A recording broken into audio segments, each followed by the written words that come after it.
BJP को समर्थन करने पर मुस्लिम युवकों को समाज से बहिष्कार करने की मिली है धमकी। जी हां, बहिष्कार करने की धमकी मिली है और मुस्लिम युवकों को मस्जिद में नमाज पढ़ने से भी रोका गया है। ये बड़ी खबर आपको राजधानी भोपाल से हम आपको दिखा रहे हैं। जो कि भारतीय जनता पार्टी का सपोर्ट कर रहे थे, सरकार के साथ थे, उनको अब समाज से बहिष्कार किया गया है, समाज से निष्कासित किया जा रहा है और इसके साथ ही नमाज पढ़ने की अनुमति भी मस्जिद में उनको नहीं दी जा रही है, उनको रोका जा रहा है। ये बड़ी खबर आपको भोपाल से दिखा रहे हैं। बड़ा मामला सामने आया हुआ है क्योंकि जो मुस्लिम समाज के युवक हैं, लोग हैं, वो अगर भारतीय जनता पार्टी का साथ दे रहे हैं, उनके साथ खड़े हुए हैं, तो उनको मस्जिद में नमाज पढ़ने नहीं दिया जाएगा और इसके साथ समाज से भी निकालने का जिक्र किया गया है, यानी बहिष्कार की बात कही जा रही है। ये बड़ा मामला राजधानी भोपाल से सामने आ रहा है। बीजेपी को समर्थन करने पर बहिष्कार की धमकी दी गई है युवाओं को और साथ में ये भी कहा गया है कि जो समाज से बहिष्कार होना पड़ेगा, बहिष्कार कर दिया जाएगा और साथ में मस्जिद में नमाज अदा भी करने नहीं दी जाएगी, रोका जाएगा। ये बात भी सामने आई है। तो बड़ा मामला आया हुआ है भोपाल से और ये बड़े खबर के साथ आपको दिखा रहे हैं कि बीजेपी को समर्थन करने पर मुस्लिम समाज के लोगों को बड़ा खामियाजा भुगतना पड़ रहा है। मुस्लिम युवकों को मस्जिद में नमाज पढ़ने से रोका जा रहा है। ये बड़ी खबर आपको दिखा रहे हैं और साथ में ये भी बता रहे हैं कि जो मुस्लिम युवक भारतीय जनता पार्टी का साथ देगी, उनके साथ खड़े रहेंगे, वो लोग समाज से उनको बहिष्कार किया जा रहा है। विशेष संवाददाता अनुराग मालवीय हमारे संवाददाता भोपाल से जुड़े हुए हैं। अनुराग, ये बड़ा मामला सामने आया हुआ है कि जो युवक बीजेपी के साथ खड़े हुए हैं, उनको समाज से बहिष्कार किया जा रहा है। बिल्कुल, निश्चित रूप से अपने आप में एक बहुत बड़ा मामला है कि सीधे सीधे ये कहा गया कि भारतीय जनता पार्टी से आप जुड़े हुए हैं, इसलिए आपको समाज से बाहर निकाला जाएगा। और सबसे महत्वपूर्ण बात इसमें यह है कि वो जो युवक है, जो गृह मंत्री से मिलने पहुंचे, उन्होंने ये बात भी बहुत स्पष्ट शब्दों में कही है कि उनको सिर्फ समाज बाहर नहीं किया, बल्कि मस्जिद में नमाज भी नहीं पढ़ने दी जा रही है और उनके मकान और दुकान खाली करवा लिए गए हैं। तो निश्चित रूप से ये अपने आप में जो मध्य प्रदेश में लगातार जिस तरह की घटनाएं हो रही हैं, उनका एक इम्पैक्ट देखने को मिल रहा है कि अब एक particular community Bharatiya Janata party को भी टारगेट करते नजर आ रही है। कम से कम इस घटनाक्रम से तो यही नजर आ रहा है। जी, लेकिन अनुराग मालवीय से क्या समझ सकते हैं कि जिस तरीके से फरमान जारी हो रहा है और अपने समाज के लोगों, अपने समाज के युवकों को के साथ ऐसा हो रहा है, उनको कहा जा रहा है कि नमाज पढ़ने नहीं दिया जाएगा, समाज से बाहर किया जाएगा, आखिर इसका इम्पैक्ट कितना पड़ने वाला है समाज में?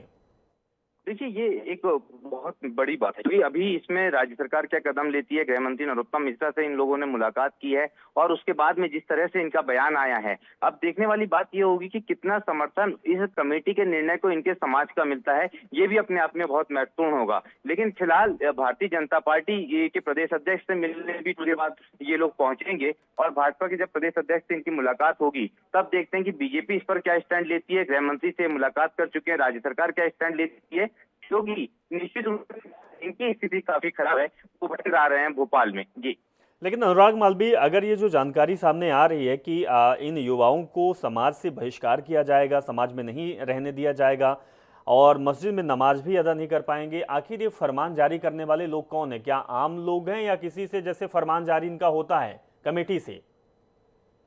छोटी ओमती एक क्षेत्र है, यहाँ पर छोटी ओमती जबलपुर में एक क्षेत्र है। वहाँ की छोटी ओमती की जो मस्जिद कमेटी है, उसकी तरफ से इनका कहना है कि ये कार्रवाई की गई है। चूंकि आदेश या फरमान नहीं होता, इनकी दुकानें खाली करवा ली गई दबाव डाल के, क्योंकि मस्जिद कमेटी की अपने अपने क्षेत्रों में या मस्जिद के आसपास दुकानें होती हैं, वो खाली करवा ली गई। तो अपने आप में ये कार्रवाई तो कर ही दी गई है, तो इसमें फरमान की आवश्यकता नहीं है। ऑलरेडी एक कार्रवाई जो है वो साफ तौर पर नजर तो आ ही रही है। जी, लेकिन अनुराग, जिस तरीके से ये घटना और जिस तरीके से ये बात कही जा रही है, इससे समाज में तो बहुत बुरा असर पड़ेगा और साथ में जो हमारे देश में और हमारे संविधान में है फ्रीडम ऑफ स्पीच कि हम कहीं भी कुछ भी बोल सकते हैं, कुछ भी किसी के साथ खड़े हो सकते हैं, हमें स्वतंत्रता मिली है, तो कहीं ना कहीं उनके जो निजता है और उनकी जो स्वतंत्रता है उसको छीनने का प्रयास किया जा रहा है।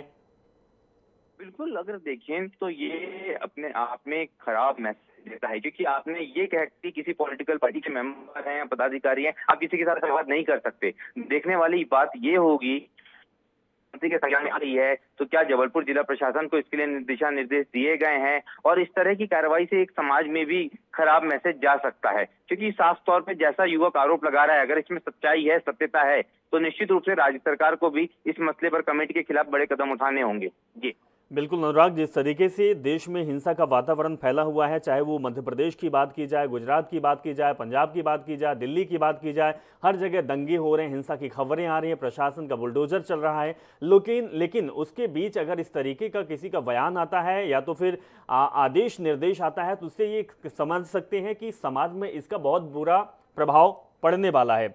राकेश शर्मा बीजेपी के प्रवक्ता हमारे साथ जुड़ चुके हैं। राकेश जी, पहला तो आईएनएच में बहुत बहुत स्वागत करते हैं आपको। दूसरी बात, जो ये फरमान जारी हुआ है कि जो लोग आपके पार्टी के साथ है, यानी कि बीजेपी के साथ खड़े हुए हैं, उन युवाओं को समाज से निकाल दिया जाएगा। और सबसे बड़ी बात है कि मंदिर में माफ करेगा, मस्जिद में नमाज तक वो नहीं पढ़ सकते हैं, ये भी कहा जा रहा है। देखिए, मध्य प्रदेश में कानून का शासन है। मध्य प्रदेश में सबका साथ सबका विकास के नारे को लेकर सरकार काम कर रही है। अगर कोई जातिगत द्वेष फैलाने का प्रयास कर रहा है तो शासन उसके खिलाफ सख्त कार्रवाई करेगा। हर व्यक्ति को अपना धर्म का पालन करने की स्वतंत्रता है, वो कहीं भी जाकर अपने धर्म की प्रार्थना कर सकता है। अगर किसी मुस्लिम युवक को मस्जिद में जाकर रोका जा रहा है कि मस्जिद में जाकर वो नमाज नहीं पढ़ सकता, तो ऐसे लोगों के खिलाफ सख्त से सख्त कार्रवाई की जाएगी। मुझे लगता है कि समाज में भाईचारा बढ़े, उसके लिए सरकार लगातार प्रयास कर रही है और सरकार वो हर कदम उठा रही है कि ये जो गंगे जमुनी संस्कृति है मध्य प्रदेश की, ये बरकरार रहे। और अगर उसमें भी अगर कुछ लोग अगर अपने आप को बहुत आगे समझकर और समाज में इस तरह का विष घोलने का प्रयास किया जा रहा है, तो ऐसे लोगों को बिल्कुल बर्दाश्त नहीं किया जाएगा। बिल्कुल शर्मा जी, अगर कोई हिंदू है या कोई मुस्लिम है, उसका अधिकार है कि वो मंदिर में भी जा सकता है, मस्जिद में भी जा सकता है, गुरुद्वारे में भी माथा टेक सकता है। कोई रोक टोक कोई समाज के नहीं कर सकता है, ये हमारी स्वतंत्रता है। लेकिन उसके बाद भी इस तरीके का बयान करना, फरमान जारी करना। शर्मा जी, आप हमारे साथ बने रहिए, हम आपको बयान भी सुनाते हैं, अपने दर्शकों को भी सुनाते हैं कि आखिर बयान किसने दिया है और किस तरीके का उनका बयान सामने आया है। मस्जिद कमेटी ने उसको खाली करने का आदेश दिया तो हम लोगों ने खाली कर दिए। जब हम लोग मस्जिद कमेटी के पास गए कि भाई ऐसा क्यों किया आपने, तो उन्होंने बताया कि आप लोग भारतीय जनता पार्टी से जुड़े हो और खरगोन से लेके पूरे हिंदुस्तान में भारतीय जनता पार्टी दुर्व्यवहार कर रही है मुसलमानों के साथ। दंगे हो रहे हैं, लड़ाई हो रही है, झगड़े हो रहे हैं, तो उसमें मकान मुसलमानों को तोड़े जा रहे हैं। तो आप लोग भारतीय जनता पार्टी छोड़ो, नहीं तो आप लोग का सामाजिक बहिष्कार। राकेश शर्मा जी, आप भी बात सुने हैं, साफ तौर पे ये कहा जा रहा है कि भारतीय जनता पार्टी जो है वो मुसलमानों की विरोधी पार्टी है, मुसलमानों के साथ इस तरीके का बर्ताव कर रही है। क्या इससे मैसेज जाने वाला है समाज में? इसका प्रभाव तो गलत निकलेगा अगर इस तरीके का मैसेज जा रहा है, लेकिन सरकार अब क्या कदम उठाने वाली है? शर्मा जी देखिए, विषय सामने आया है जी, इसकी जांच कराई जाएगी कि क्या विषय है, किसने क्या कहा, किसने क्या नहीं किया है। पहले ये जांच का विषय, इसकी सरकार जांच कराएगी। पर मैं एक आपके चैनल के माध्यम से एक बात स्पष्ट करना चाहूंगा जी कि भारतीय जनता पार्टी एक जाति विशेष की विरोधी नहीं है। भारतीय जनता पार्टी की सरकार की, चाहे केंद्र की हो चाहे मध्य प्रदेश की, जो योजनाएं चल रही हैं उसका लाभ सभी लोग उठा रहे हैं। पर आज की परिस्थिति जो सामने दिखाई दे रही है, अगर हम माफिया के खिलाफ कार्रवाई कर रहे हैं, हम दंगाइयों के खिलाफ कार्रवाई कर रहे हैं, हम गुंडों के खिलाफ कार्रवाई कर रहे हैं, तो हम जाति और धर्म देखकर कार्रवाई नहीं कर रहे हैं। जिसने गुनाह किया है, जिसने अगर शासकीय भूमि पे कब्जा किया, उसके खिलाफ कार्रवाई की जाएगी। चलिए, अगर देखिए आप, भोपाल में एक 5 एकड़ जमीन मुक्त कराई गई सरकारी।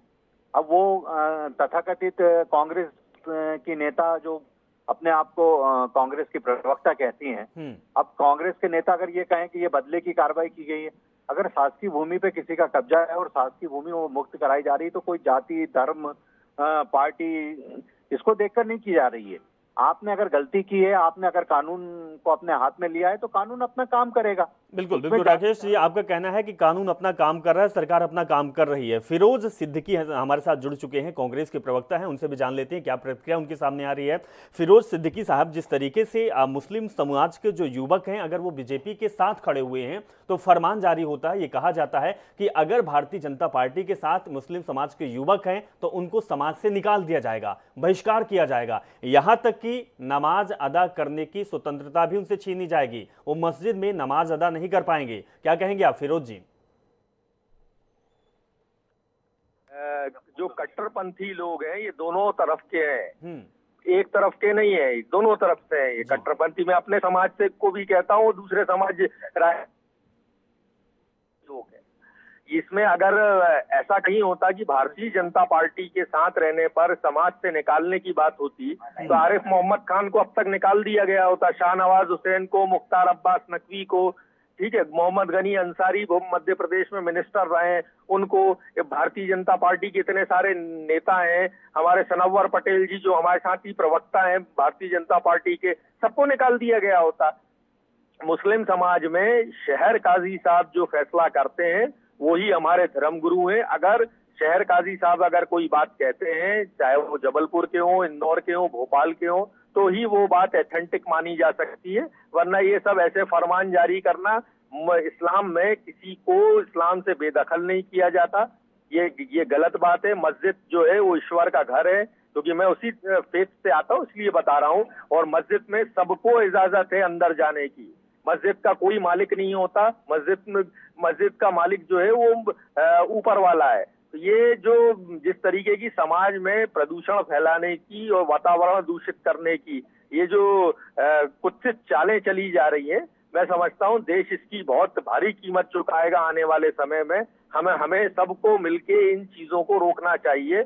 कोई भारतीय से इस्लाम का कोई झगड़ा नहीं है, या भारतीय जनता पार्टी इस्लाम के मानने वाले लोग भारतीय जनता पार्टी कतई नहीं मानता। बहुत सारे लोग हैं हमारे जो अल्पसंख्यक हैं जो भारतीय जनता पार्टी के साथ है, नीतियां अलग अलग हैं, वो भारतीय जनता पार्टी की नीति के साथ है, वो हो सकते हैं, वो भी नेशनल पार्टी है, लोग उसके साथ भी रहेंगे, क्योंकि भारत एक लोकतांत्रिक देश है और लोकतंत्र में जो है सियासी दल ही होते हैं। तो वो अगर नेशनल पार्टी है तो लोग उसके साथ भी है। कांग्रेस भी एक नेशनल पार्टी है, कांग्रेस के साथ भी लोग हैं। ये सब जो है साहब, हम राकेश शर्मा जी के पास जाएंगे और जवाब लेंगे, लेकिन उससे पहले ये जानना चाहेंगे कि ऐसे लोग, हालांकि आपने बहुत अच्छी बात कही है कि ऐसे लोग दोनों धर्म में हैं, दोनों पार्टी में हैं, दोनों पक्ष में हैं, और तभी तो मुस्लिम समुदाय के लोग भी बीजेपी के साथ खड़े हुए हैं। लेकिन सवाल ये उठता है कि जो ये फरमान जारी करने वाले होते हैं, आखिर ये कौन लोग हैं? क्या उनके समर्थन में कांग्रेस पार्टी है, या तो फिर जिस तरीके की बात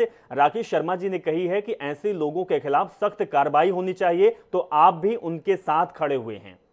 ये जानना चाहते हैं हम आपसे। होनी चाहिए, नहीं बिल्कुल होनी चाहिए भाई। मैंने आपको बता दिया, शहर काजी साहब जो बात कहते हैं वो हमारे धर्मगुरु हैं, जो उनकी बात होती है वो ही प्रमाणिक होती है हम लोगों के लिए। बाकी के जितने फरमान हैं ये सारे फरमान हैं, कौन कहां से क्या फरमान लाया, मैं उन लोगों को भी दरख्वास्त करता हूं कि आप सियासी मामलात में मत पड़िए, धर्म का इस्तेमाल जो है हमारे धर्म का इस्तेमाल सख्त में मत करिए। और ये जो जिस तरीके का आपने फरमान जारी किया है, आपको ये फरमान नहीं, मैं बिल्कुल फिरोज सिद्दीकी जी बहुत अच्छी बात कही है, और यही हमारे देश, हमारे प्रदेश की खूबसूरती है कि अगर जो गलत कर रहा है उसके खिलाफ कार्रवाई जरूर होनी चाहिए। राकेश शर्मा जी ने कार्रवाई की बात कही, अब देखना वाली बात यही होगी कि जो धर्म के खिलाफ और लोगों में इस तरीके की अफवाहें फैला रहे हैं, इस तरीके का षड्यंत्र रच रहे हैं, उनके खिलाफ सरकार क्या कार्रवाई करती है। बहुत बहुत शुक्रिया राकेश शर्मा जी और फिरोज सिद्दीकी जी, हमारे साथ आप जुड़े।